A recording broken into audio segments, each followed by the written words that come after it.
All right, let's see if everything works for once, more or less. Welcome, everyone.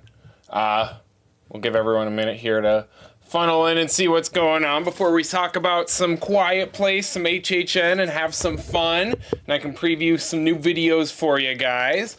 How's everyone doing today on this lovely Saturday? That's a lot hotter than I wish it was.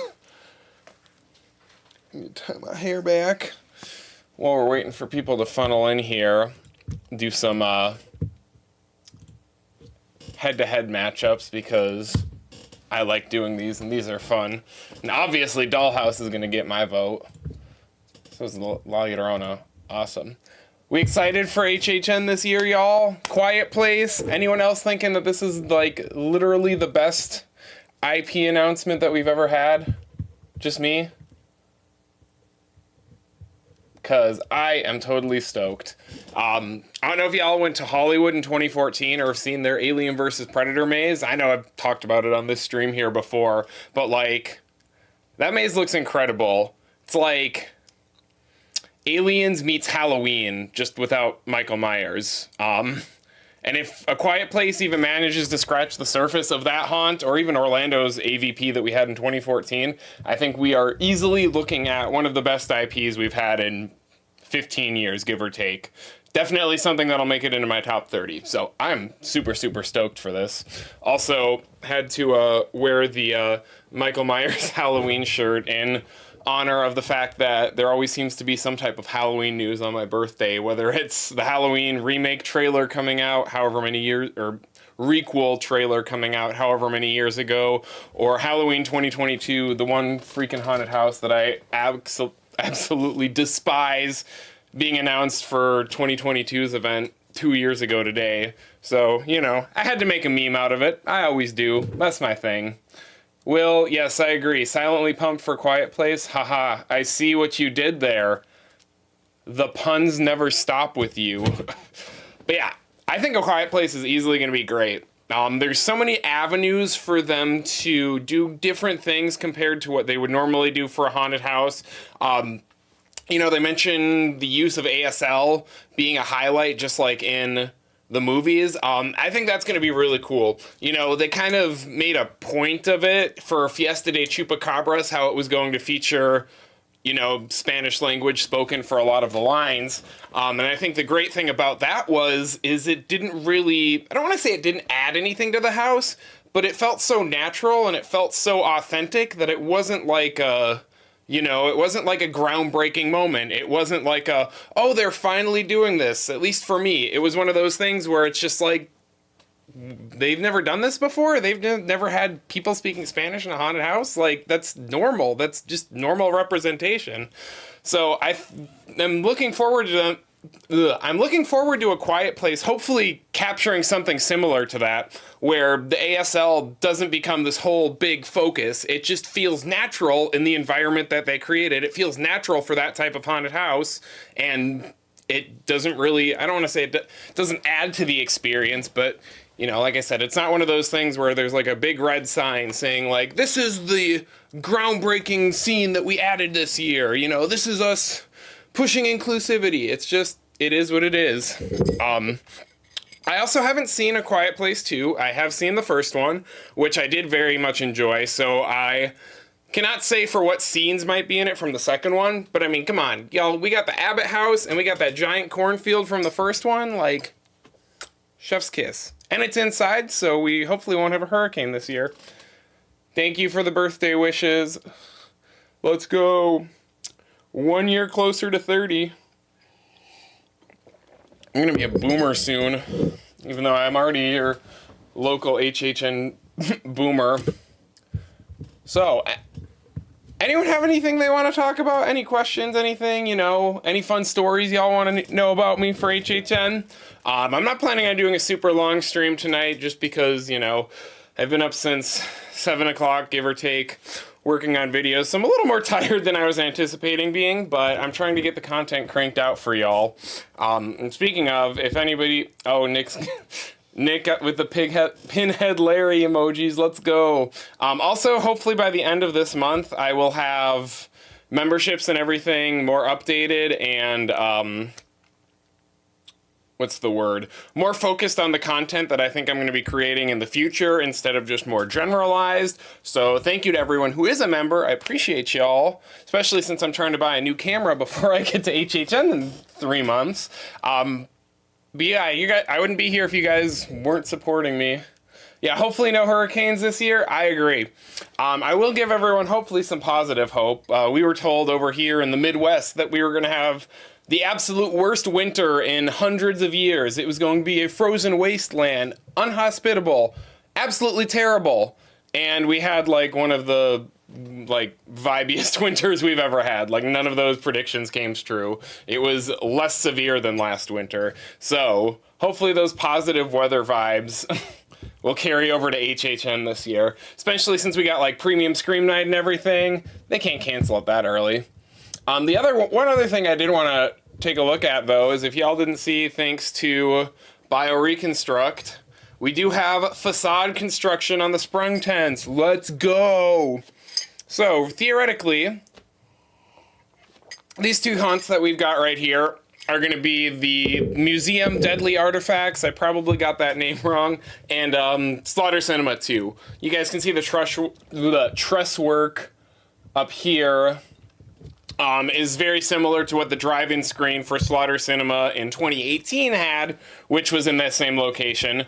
And then I don't know if I can zoom in or not, but I actually really like this little subdued entrance for the museum haunt.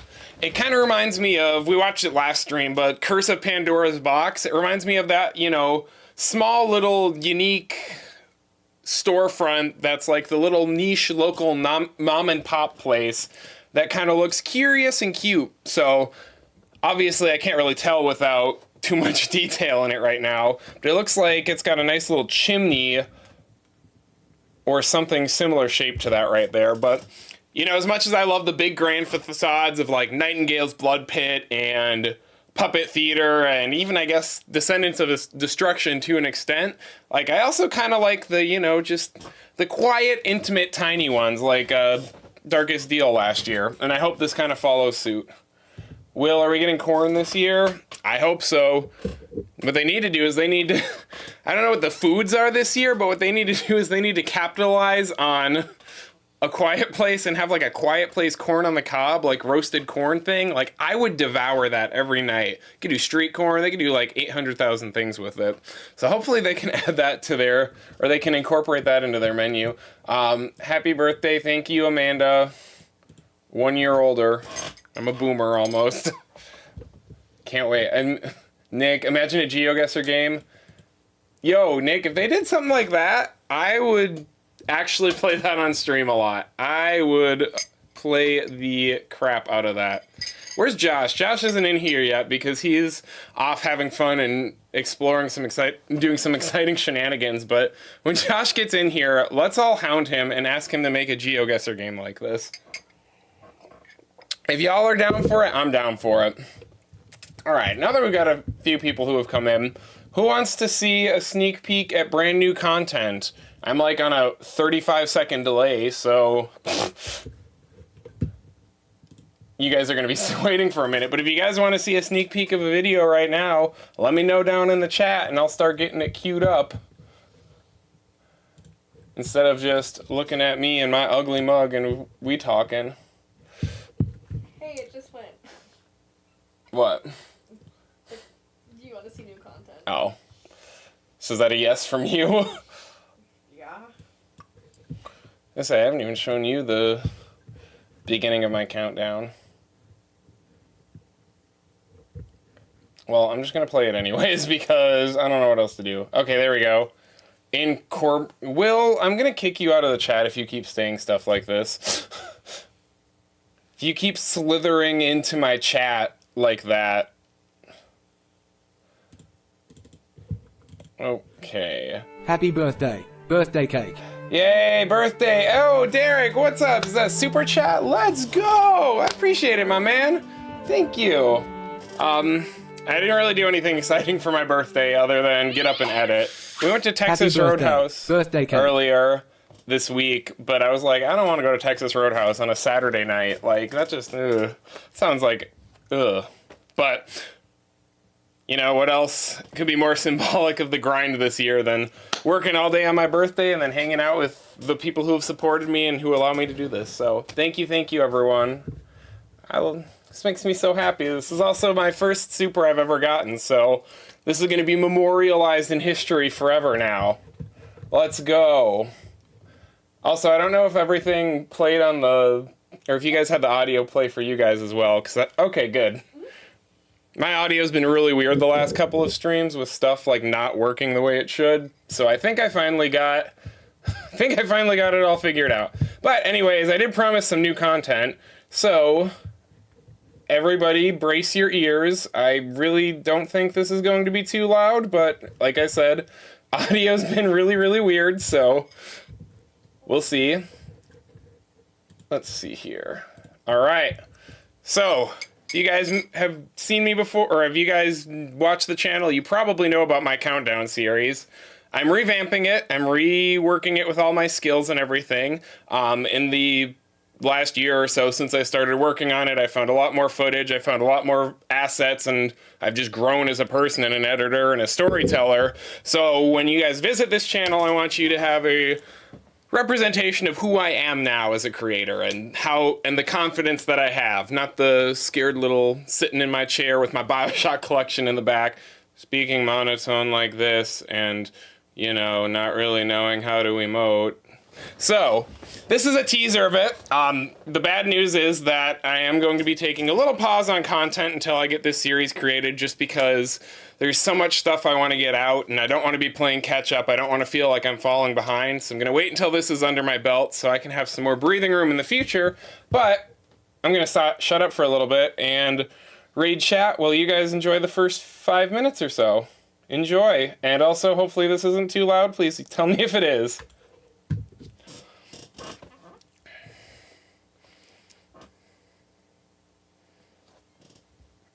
Okay, I was like, and if my mouse...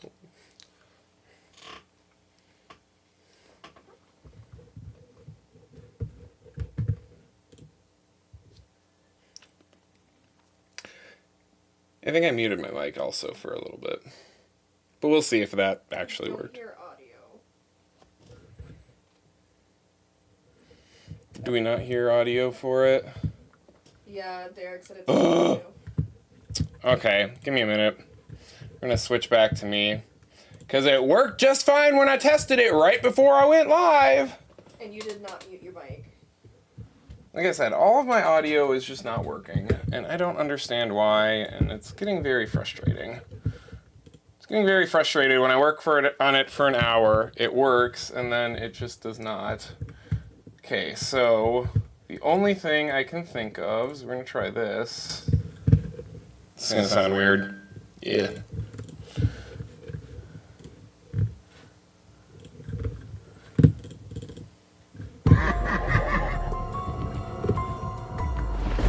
Welcome to the HH10 Countdown, where we'll rank up the last 13 years of hunts and take a peek behind the scenes. I'm 6 Billiam, and you'll see much worse as we take a look at the 20 worst haunts ever seen at HHN. But before we can say what makes a haunted house bad, I have to ask you, how are we doing? Good this time? Still bad? Let me know in 30 seconds when you hear me. Memorable villain, or the simplicity of a well-timed jump scare. Since 2010, I've seen the event grow from being defined by groundbreaking original content. Okay. Third time's the charm. Now I'm going to sit back and relax. Welcome to the HH10 Countdown, where we'll rank up the last 13 years of hunts and take a peek behind the scenes. I'm 6 Billiam, and you'll see much worse as we take a look at the 20 worst haunts ever seen at HHN. But before we can say what makes a haunted house bad, I have to ask you, what makes a haunted house good? Is it wild effects and crazy animatronics, a menacingly memorable villain, or the simplicity of a well-timed jump scare? Since 2010, I've seen the event grow from being defined by groundbreaking original content to being defined by mainstream IPs. Regardless of content, there's 5 big factors that can make or break a haunted house. They're constant, and as you'll see, often overlooked. What do you think these haunts lacked that made them the worst? Keep that in mind as we rank them up, even if nobody wants to remember some of these. Especially my pick for the worst of them all, 2016's Lunatics Playground, you won't stand a chance. It's the only haunt that I've found truly disrespectful in all of my years of attending. Not only should the overplayed asylum trope have stayed buried in the 2000s, but I think it's a completely unforgivable crime to glorify and mock self-harm, especially just for some cheap shock value. But all that aside, Lunatics Playground simply looked and felt cheap, with one of HHN's most legendary haunt settings becoming nearly unrecognizable in the worst way. You'd think Chance would have gotten something better, but I promise you won't stand a chance at finding something, anything worthwhile inside this apathetic haunt. Which is also exactly how I feel about 2022's Halloween. And listen, it's a hot take, I know. But as you'll see, Mikey started some of the best haunts ever, and 2022's version simply failed to innovate or improve on any of them in any way. Michael Myers is the king of the shadows, a boogeyman who enjoys the cat and mouse aspects of the chase. So placing him front and center the entire time removes nearly all moments of tension and fundamentally misrepresents the character's strengths. If you want Mikey jump scares, sure, there's plenty of them, but they're cheap thrills that lack any lasting impact, and really the only scene that tried to do anything worthwhile was over before you could really even appreciate it. Seeing, well, anything fail due to lack of ambition is something I absolutely hate. I'd much rather see something ambitious fall completely flat, like these next two haunts. 2013's Afterlife, Death's Vengeance doesn't do much to justify that 3D isn't an automatic death sentence, but what this haunt did get right was drenching the whole experience in a dark, southern-soaked soundtrack that you could almost feel, giving this journey into hell a completely distinct vibe. And who knows if 2023's The Darkest Deal would have worked so well without this trial run. Will Bobby the Blades transition into the afterlife after his electric death? No, not that type. And the neon-soaked Stabathon show unrealized promise, Afterlife's uninspired tricks and visuals remain stuck in purgatory, combined with the climactic finale of a spinning tunnel? The simple lack of innovation makes this the worst haunt of 2013. With that year's Havoc Derailed getting the slight edge for not simply relying on past success stories. Creative director Mike Aiello seemed so excited to showcase all these new ideas and tricks, but sometimes the pros don't even get it right, so don't give up when you fail too. The dichotomy between the plotting prison transport of these roid rage super soldiers and the supersonic speed of the train crash that followed was an interesting concept, and I really like the idea of a more action-based haunt. But Havoc Derailed was slow, way too slow, and then it was immediately fast, so fast you couldn't comprehend anything that was going on, which hindered the admittedly pretty cool scare setups amidst the unrecognizable junk. But Havoc Derailed committed an even bigger sin, which our next entry repeated in the worst way just 2 years later. Maybe the biggest shock so far is that 2015's The Purge isn't lower, but hear me out. Like Havoc Derailed, The Purge's big fault was that it forgot that loud does not equal scary. And despite being a grueling, and I mean grueling exercise in sensory overload, at least parts of Scream were still visible after the last-minute re-theme, but The Purge couldn't even be saved by a savagely unhinged announcer out front, or undercover characters placed in the conga lines, thanks to the biggest design flaw in HHN's history. Guns simply don't belong at the forefront of a haunted house. Now, this isn't some political statement. Guns just aren't what I want to see during Halloween. They're normally an easy crutch for a loud jump scare. Rarely is the best part of a horror movie when the killer busts out a revolver. And, well, sometimes these scares can be innovative. I think Universal's recent switch to utilizing guns in more narrative scenes is far more effective than a cheap in-your-face scare, which might be the most notable reason why HHN feels different than it did a decade ago. But that's not the only thing that's changed, as you'll see throughout this series.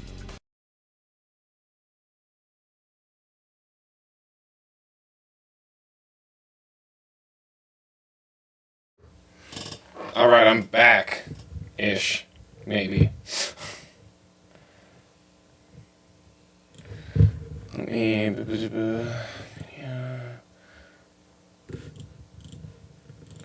see if I can put some music on. Alright. Can everyone hear me now? Is my microphone working like normal as it should? Since clearly nothing else is. Yeah, what everyone think? Also, thank you, Nick, So I really think my editing skills are a lot better than they were a year ago. And also, when I first did that countdown series and I was still kind of learning how to do everything, like, I didn't know how to do those segues. So you guys kind of saw... Oh, what? Your microphone's a little echoey. My microphone is echoey.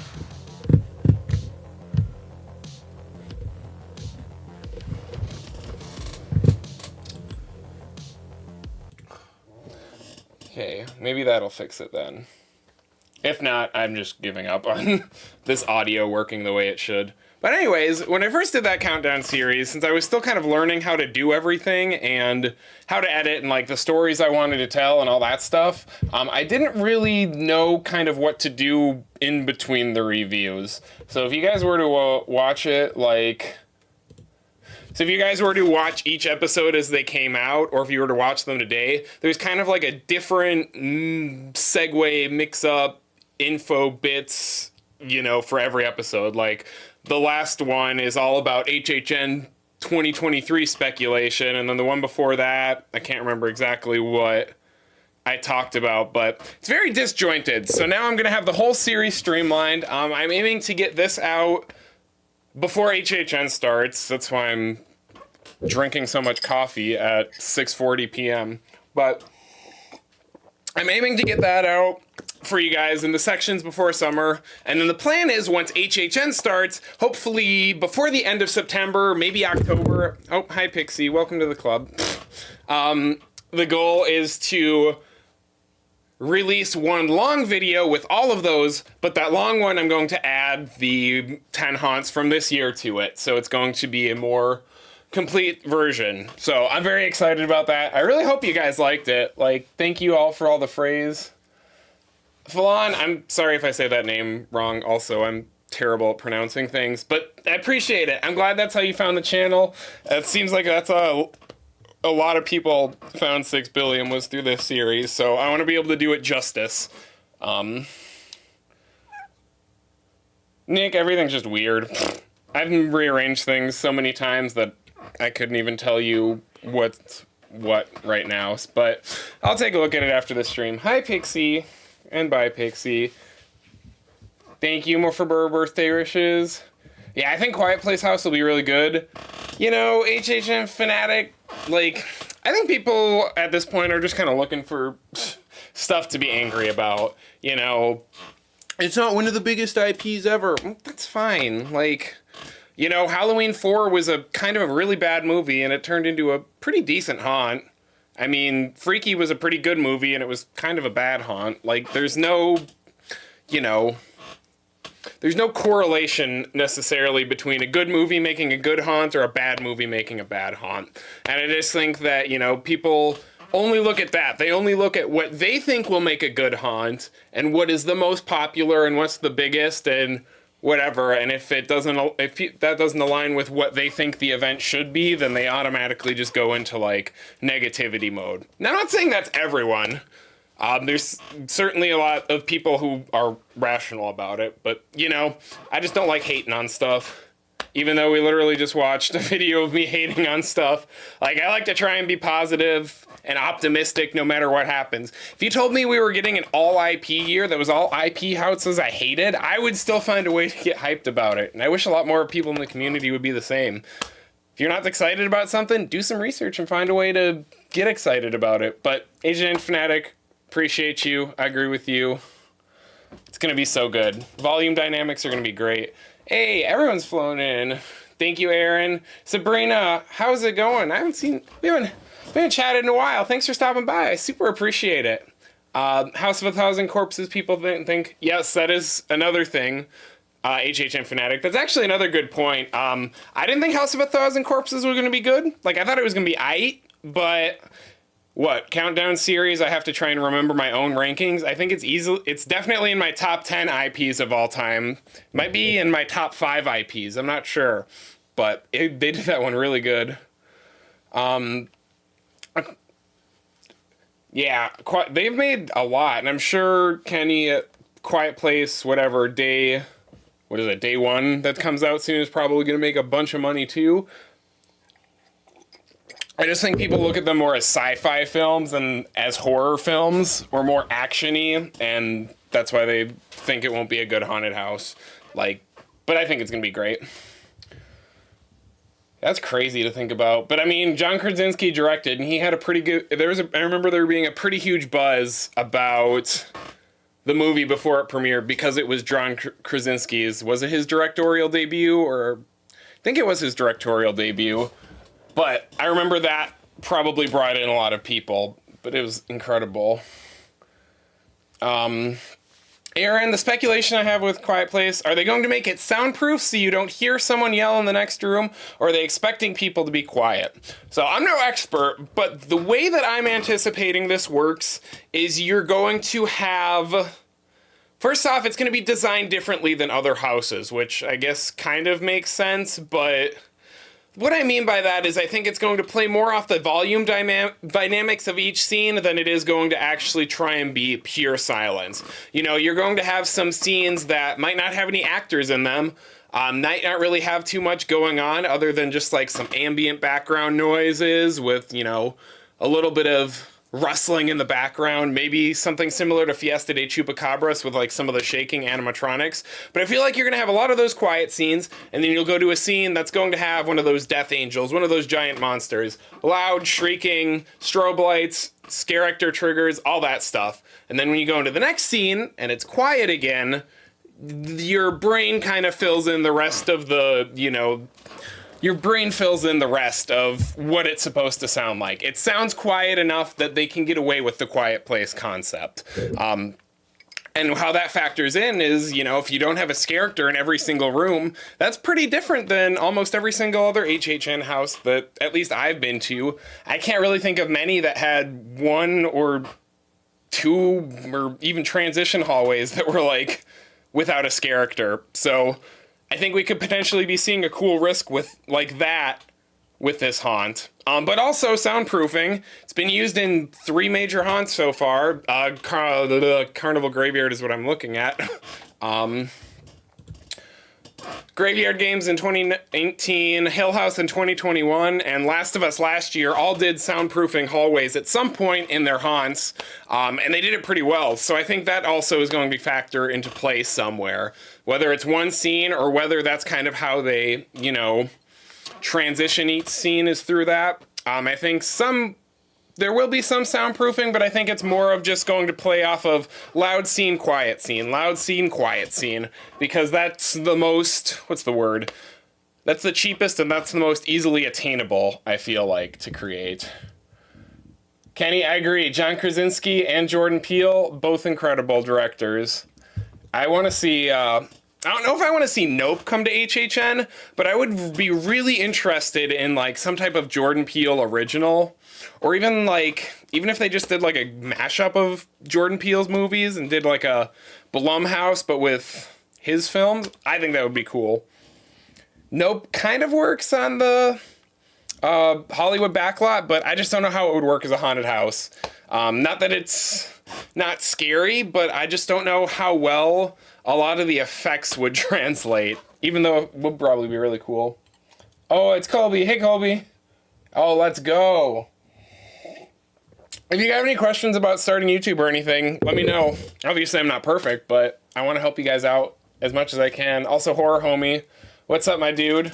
How's the video going? Thanks for the birthday wishes. I hope things are going well for you. Ooh, that's a good point, wifey. Let me pull that up real quick. So, I don't know if any of you guys are gamers like me. I'm not really a gamer, I just pretend I am. But yesterday at Summer Games Fest, Blumhouse announced that they are stepping their foot into games. And I don't know if I can watch any of it on stream and get this shut down, and I don't really want to. But I'm going to find an article so we can kind of look at some of this stuff. But with Blumhouse dipping their toes into video games and movies, the question, you know, kind of becomes, do we think Blumhouse could potentially bring some of their video games, specific video games, not like was a video game but turned into a movie, like Joel video games brought to the event? And the answer for that is I don't know. I don't think so yet. Sorry, I'm trying to find a good article that has some like good pictures and whatnot. But a lot of the 6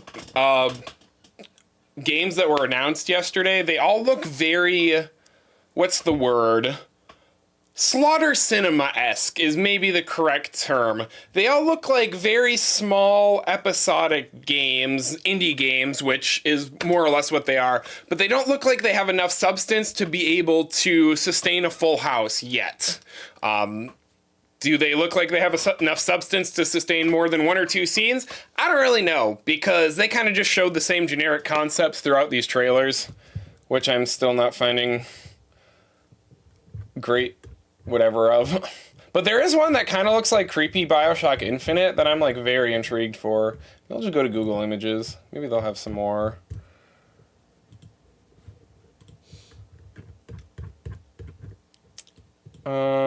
You know, we're just gonna...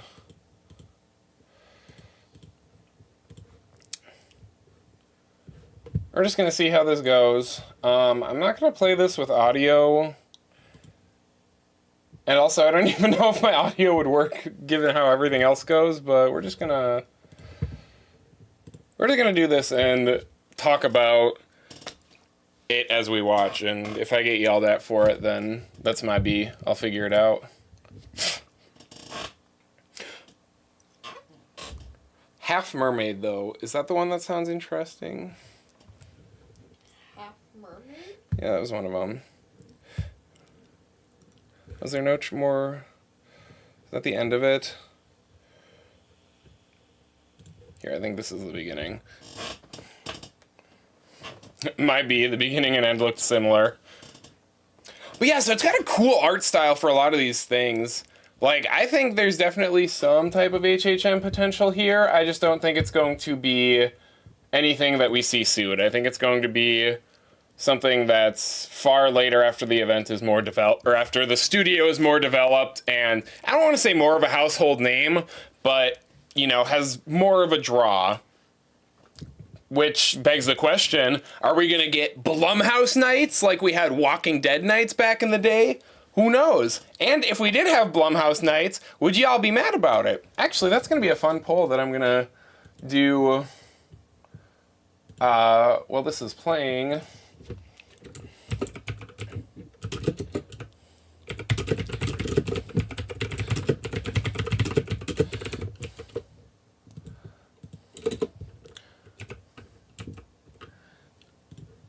So, I put a poll up for you guys. If there was some type of Blumhouse takeover of HHN, where not only did they have a haunted house, but like every scare zone in the park was based off of Blumhouse properties, whether it's games or movies or TV shows, I don't know, would you be mad about it? Or would you be okay with it? You know, a lot of people didn't like The Walking Dead when it did that, which in hindsight, it was actually a lot better, I think, than most people give it credit for, but it was not incredible. So, I'm just curious, do you guys think that would be something that works or not? Because I don't know if I would be against it. To be honest, I think I would support it. You know, like I said, they did it with The Walking Dead, so this would be a chance to kind of learn everything from what didn't work and expand upon it. Plus, Blumhouse is so expansive in their properties and characters and ideas that I think they could do enough with it that it wouldn't feel stale. And it looks like, 71% of you agree with me, so that's interesting. Let's see, is there anything else I missed in chat also? Goblin's Feast is a replacement for Five Nights at Freddy's. It could be. I could kind of see that, how they could reskin it. You know, I'd be curious to see if we learn more about that after the event starts, but I have to wonder how far in development Five Nights at Freddy's actually was. Again, rights can be very tricky with a lot of things, but just with how long it took Scott Cawthon, and I probably said his name wrong, but whatever, and Blumhouse to reach a deal / agree on how to actually create the movie, I can't imagine that the negotiations for how to create a haunted house based off of either the video game or the movie, can't imagine that that was a quick process with how particular he is as a creator. And that's okay. He has every right to be particular, because sometimes people butcher your stuff and it's not good. and they don't want to put your name on something if you're not going to be 100% proud of it. So, with that being said, I don't know how far in development Five Nights at Freddy's necessarily ever got, but, you know, I think it would be... I think there's at least enough bones there that it could be reskinned into something else. Agree, Horror Homie, after Dead by Daylight comes out, I really hope that they do something on that, because that would be awesome. COD Zombies, Kenny, yes. I think that would be interesting one year. Like, I feel like we haven't had a really good action type haunt recently. You know, I kind of just ragged on them in my reviews for Havoc Derailed in the countdown that I just showed.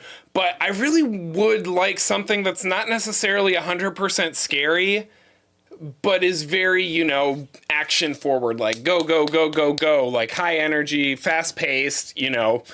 Hellblock Horror kind of did it, but also wasn't really good since it was such a rush job. But, you know, I'd like to see something like that with COD Zombies. I think that'd be cool if it happens. What are your thoughts on the possibility of Little People actors? I mean, representation, whatever works. You know, I just hope HHN can incorporate as many types of diverse people and actors and give them a good, fun job as they possibly can. As long as, you know, they're being respectful and everything and they're not, you know, making fun of everything, I think it'd be cool. Nick, Roblox Horror Game House, let's go. One day. Also, check out the HHN Roblox stuff. Like, some of that's really cool. I need to figure out how to check it out myself. Kenny, I enjoyed Last of Us. I thought it was alright. I think it felt too much like The Walking Dead. I hope they do it again and they do it better. But Hollywood's was very good.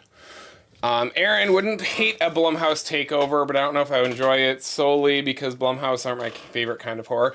Yeah, and that's kind of the other thing, is I'm excited that Blumhouse is dipping their toes into gaming because... I'm going to go back to this while I go on my rant.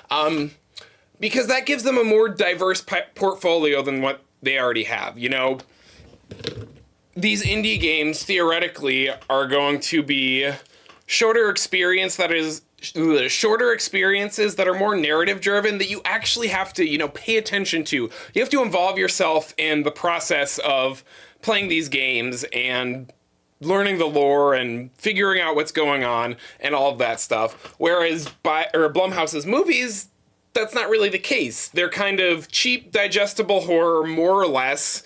You know, there's some that are significantly better than others, and it comes down to the teams that are making them.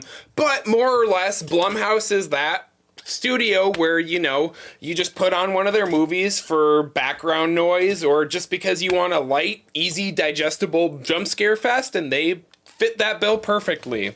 So, hopefully this is kind of like the best of both worlds, and maybe we see either more in-depth Blumhouse films in the future, or as Blumhouse's, what's the word?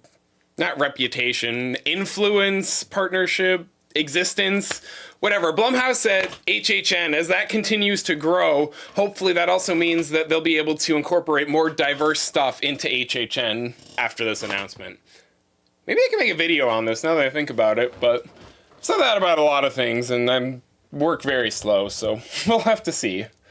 Kenny, heard on Reddit the rights fell out January.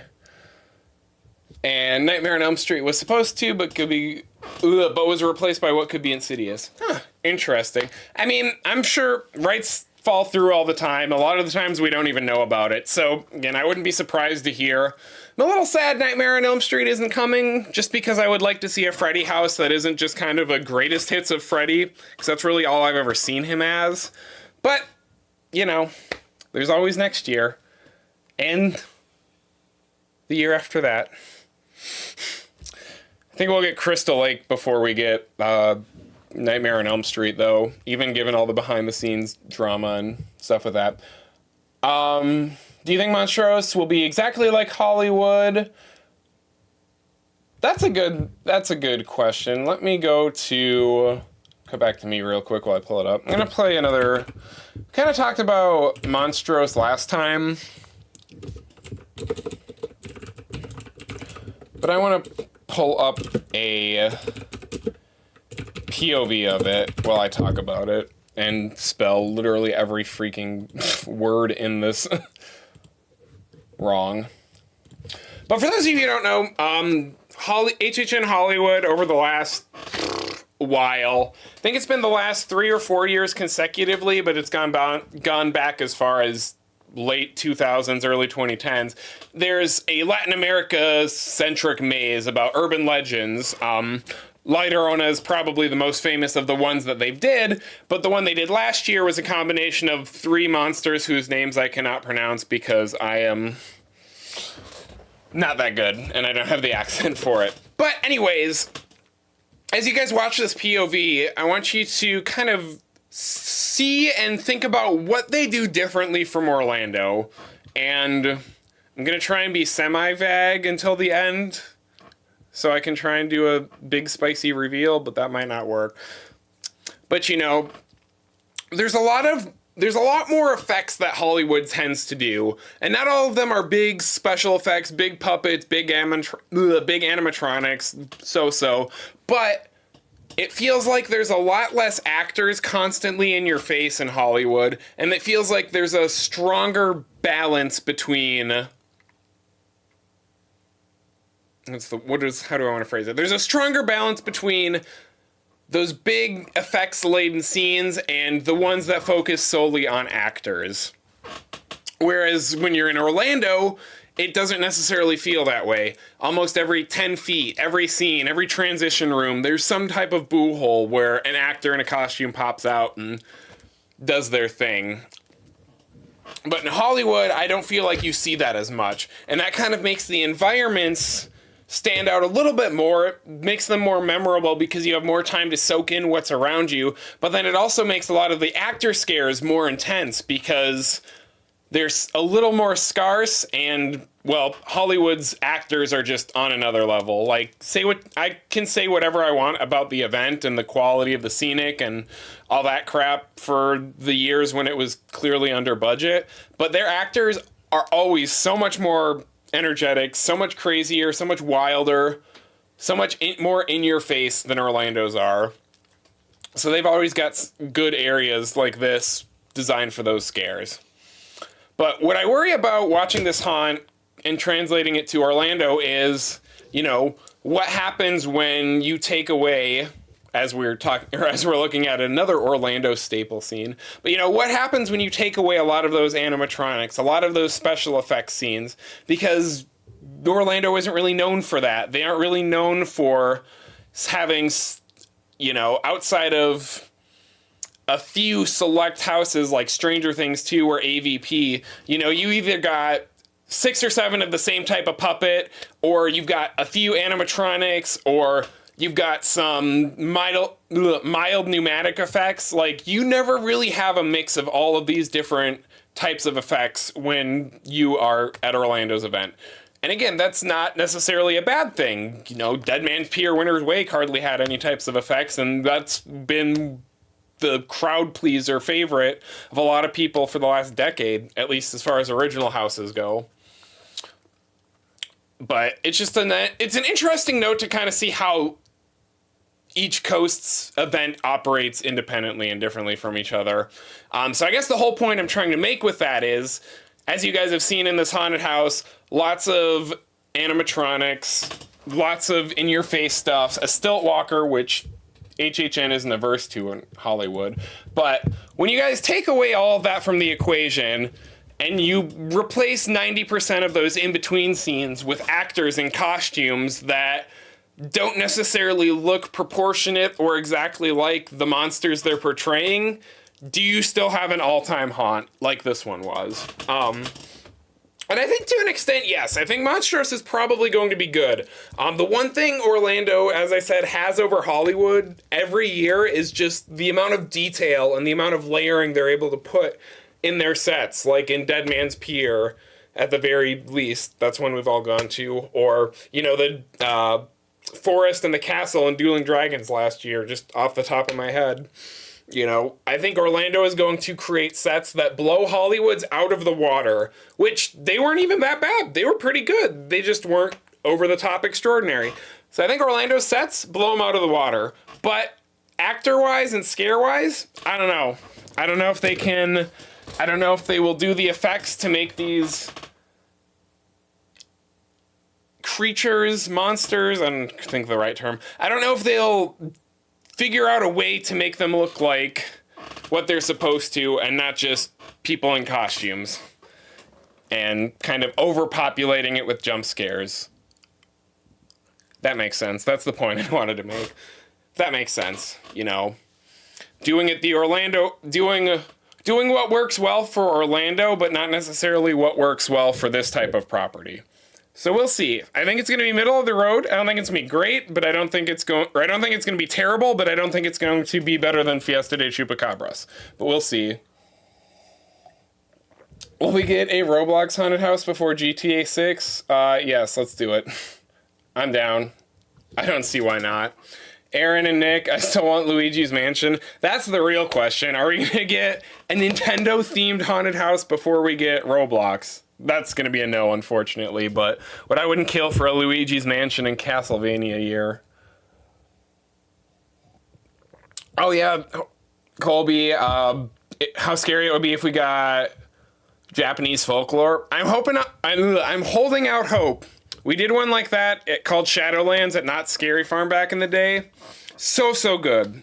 I think if HHN ever did Japanese folklore, it would be an all-time haunt, like hands down, 100%.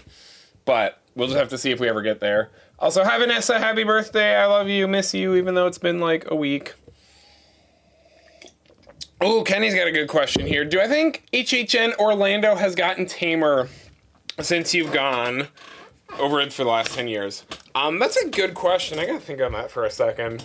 Let's do an HHN head-to-head while I think. Because I don't necessarily know if tamer would be the word. You know, I kind of talked about it in that countdown series or the countdown video that I just previewed. I don't know if you were here for that or not. Time doesn't have any meaning for me. But I think they've gotten maybe less aggressive with the scare tactics, but I don't necessarily think that's because they're trying to make the event tamer. I think it's just because it's something that, it's the politically correct answer for them to do right now in wake of everything that's happening. It's the safe bet. But also, I think it just works better for the story and it works better for the experience.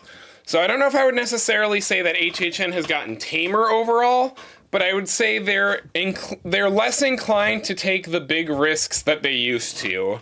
They're less inclined to do something that's crazy and more likely to do some... I just saw your comment, Nick. I'll get to that in a second. But they're more likely to follow the formula that they know, which is kind of why I said my comments I did on Monstros. But, you know... Trying to think of how to end it, but I can't come up with a good, concise sentence. I think that if anything, expanding the family-friendly properties is just more of a way of not even drawing in younger crowds, but just expanding the fan base to people who like horror, not necessarily teenagers. But I mean, they're also the biggest horror properties right now, you know. And I think horror and horror adjacent are perfectly fine, which is why I'm not against, you know, Ghostbusters, Killer Clowns, campy stuff like that, because HHN does the same type of scare tactics. They do boo holes. It's boo holes for whether it's a dark comedy house, a light comedy house, something super scary and claustrophobic, or something big, wide open. It's mostly the same building blocks for scares.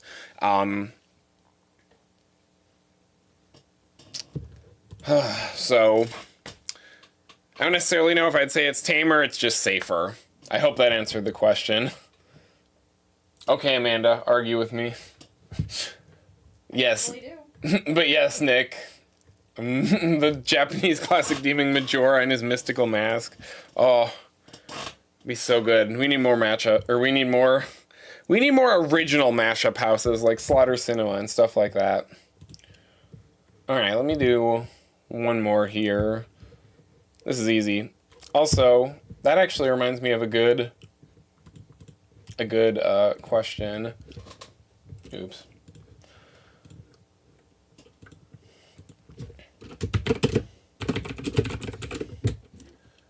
If I can type, Lord. Also, my shift keys are going out on this keyboard, and it stresses me out because I'm like stressed about grammar.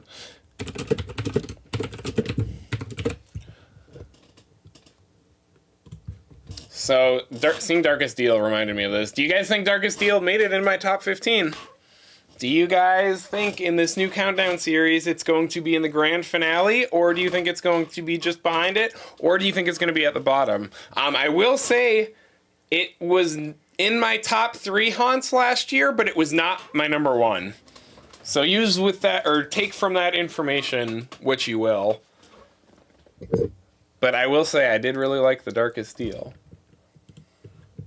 Definitely liked it better than Body Collector's Recollections. I know Josh liked it too, but I did like American Horror Story.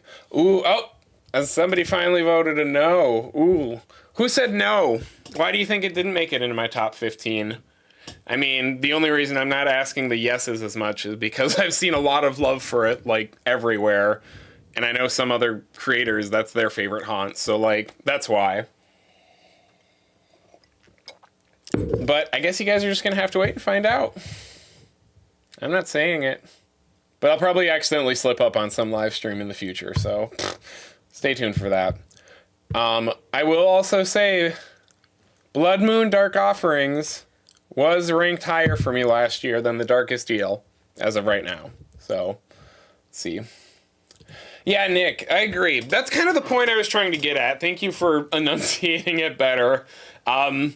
HHN is just jump scares. It's like Blumhouse movies. Well, again, generally like Blumhouse. You get the diamonds and the roughs here and there. But it's just jump scares. There's not long, tense, atmospheric buildups. There's not quiet rooms with no movement and just spooky sounds like the beginning of The Exorcist Believer last year. It's the same type of thing in every room that you go to. And even if some are set up better than others, it's still more or less the same basic concept, just with some extra bells and whistles for, 80 to 90% of the night. And I would like to see that more varied again. So again, does that necessarily say HHN is tamer because they're relying on more basic scares, or is it HHN is just trying to create something that's more, streamlined, less innovative, easier to maintain? Whatever you want to call it. Was it done solely for scares, or was it done for efficiency / cost cutting / creative reasons? Yeah, Aaron, you do know my top house last year, and it was a very, very good top house. Everybody should be able to guess it at this point, but since I've already said what my number 2 and 3 were, basically, figure it out. Let me know what you think it is in the comments. If it's right, maybe I'll give y'all a cookie or something. I don't know. I would say give out memberships, but you guys have to wait like a month or 2 for that for me to finish refinalizing everything. So that way it's the best possible experience for you guys. Also, I should plug a few things because I forgot. HHN Head to Head is the website I'm on right now. Link for this is also in the description for this video. But if you guys ever want to just pass some time by ranking some HHN houses, this is the website for you. My good friend Josh created it. Super cool. And just like 6 billion, this is still a newer website, a newer idea, and it can only get bigger and better from here with your feedback. So head to, pun intended, HHN Head to Head, and it'll bring you to this page immediately. You vote for which house you like more, but you can also go over into the advanced mode somewhere here. You can click on years. It may have changed since I was here last. You can click on the years up, go to advanced mode, so you can select only the years that you've attended and only of the events that you've been to. So you're not, just blind guessing on some stuff. But I like to do this to decompress when I'm doing research. Like, it sounds weird to say, but, sometimes when I just want to turn my brain off for a little bit, it's fun just to, Cabin in the Woods was definitely better. Ooh. Oh, I already did this matchup. Hated Halloween in 2022, so Hill House had better effects, but Insidious was a better haunt and was very scary. So, see, just fun, easy, digestible stuff. And there's also a hype page for next year right now. I've already voted for all the matchups to do all that, so I can't. Oh, wait, there's still some. Oh, that's right, A Quiet Place. Ooh. I think I am more excited for A Quiet Place than Slaughter Cinema. But not Museum. I think that's all that. But yeah, you guys can... Is this it? Yeah, you guys can go and you can see the rankings, or the hype list rankings, at least right here. So Slaughter Cinema, Museum, Major Suites, Quiet Place. Oh, Hollywood is included here. Triplets, Monstrous, and Goblin's Feast being last, I'm not surprised about. Yeah, it's a fun website. Like, love doing this. Love hanging out with this. It can, like I said, it will only get better, bigger and better from here with your guys' support. And this is this could be the definitive HHN haunt ranking on the entire internet because of you. So let your voice be heard. Visit the website. Have some fun. The other thing is my Discord server, which is also in the link down below, or in the description down below. Working on upgrading it. I don't know anything about Discord, and between working and making videos and all that jazz, I do not necessarily have the brain power or the knowledge or the energy to put a lot into investing into this Discord server. Shouldn't say investing, upgrading. So I'm reaching out for people to see if anybody wants to help me grow this community. But right now it's just small, basic, and I'm always in it, chatting about HHN. We got a lot of really cool people in there. I need to get better at checking it every day.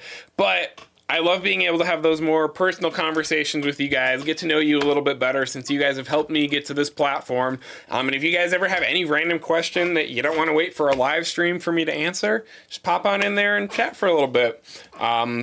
Said we'll be upgrading it in the next couple of months, so come time of HHN, it should be pretty wild in, but we just got to get there, just like with everything else. All right. I think that's about all that I had planned for tonight. Does anybody have any questions or any final things they would like me to answer before I head out? Once again, everybody, thank you for stopping by for my birthday. I've had a few years where nobody ever showed up to my birthday party. Hasn't happened recently because I've got some great friends, thank God. But, I was worried that... What? Who are you? But... Can't say nobody showed up to my birthday this year. In fact, this is probably the biggest birthday I've ever had now that I think about it, so thanks everyone for being a part of it. Nick, you'll source horror-themed Zelda ROM hacks for you to demo? Okay, I'm down. Let's do it. Yeah, I'm super excited for HHN. Honestly, guys, this is the year to go. If you're ever just watching this and not sure if you should go... I think this is the year. I think there are so many cool things on display. There's so many good ideas. There's so much, I want to say, forward thinking that I'm looking forward to. I think this is the year to go all in and go. I will be there the first 2 weeks of the event, so it's that August 28th or something to September 9th. So if you guys are in Florida or at HHN, stop and say hi to me. I'll be there 8 nights, including premium night, to get a lot of footage and crank out videos. So I'll be there. Say hi to me because it would mean the world to me. That would be the best birthday gift if you guys said hi to me at HHN. And let me know if I made your life a little bit better. Just a little bit. Aaron, thank you for the happy birthday. Sabrina, I did have a great day. Thank you. There was that one time we went to Dave & Buster's, but Dave & Buster's is expensive and I'm still poor. Mom, am I saying this is better than my birthday party at Mall of America? I don't know, it might be. I did get Getting Basted for lunch, which is like the best barbecue I've ever had in my life, so better than any of the food I've ever had at Mall of America, unfortunately.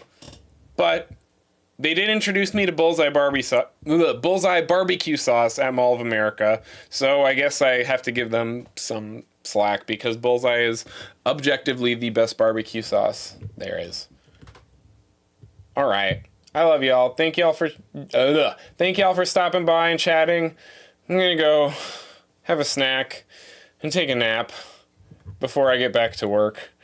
But I'll try and do a stream maybe next week or the following week, because I hate not getting content out for you guys, and I still want to interact and connect, and, you know, maybe we'll have another announcement by then. But stay tuned on the socials, join the Discord, vote on HHN head-to-head. I'll see y'all later. Thanks, everyone, for stopping by. I appreciate it.